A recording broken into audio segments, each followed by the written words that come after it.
விருதுநகர் மாவட்டத்தில் உள்ள இருக்கன்குடி மாரியம்மன் திருக்கோவில். இது மிகவும் பிரசித்தி பெற்ற திருக்கோவில். இந்த கோவிலில் 350க்கும் மேற்பட்ட ஆக்கிரமிப்பு கடைகளை போலீஸ் பாதுகாப்புடன் 12 வாரங்களில் அகற்ற மெட்ராஸ் உயர்நீதிமன்ற மதுரை அமர்வு உத்தரவு பிறப்பித்திருக்கிறது.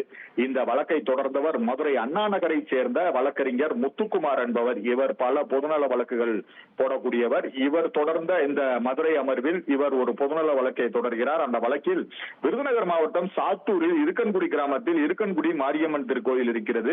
இது அர்ஜுனா நதி, வைப்பாறு ஆகிய இரு நதிகளுக்கிடையே அமைந்துள்ள தொன்மையான வரலாற்று சிறப்புமிக்க இயற்கை எழில் வாய்ந்த திருக்கோயிலாகும். இந்த கோவில் அறநிலையத்துறை, இந்து சமய அறநிலையத்துறை கட்டுப்பாட்டில் இருக்கிறது என குறிப்பிட்டுள்ளார். வாரந்தோறும் வெள்ளி, செவ்வாய் மற்றும் ஞாயிற்றுக்கிழமைகளில் பல்லாயிரக்கணக்கான பக்தர்கள் தங்கள் குடும்பத்துடன் இங்கு வந்து நேர்த்திக்கடன் செலுத்தி அம்மனை வழிபட்டு செல்வது வழக்கம். பக்தர்களுக்கு இடையூறாக கோவிலுக்கு செல்லும் வழியில் இருபக்கமும் 350க்கும் மேற்பட்ட நிரந்தர மற்றும் தற்காலிக கடைகள் செயல்பட்டு வருகிறது. இந்த கடைகள் முழுவதும் சட்டவிரோதமாக கட்டப்பட்ட ஆக்கிரமிப்பு கடைகளாகும். மேலும் மாற்றுத்திறனாளி மற்றும் வயதான பக்தர்கள் இதனால் மிகவும் சிரமத்துக்குள்ளாகிறார். அதாவது கோயிலுக்கு போகும்போது மிகவும் சிரமத்துக்குள்ளாகிறார்கள்.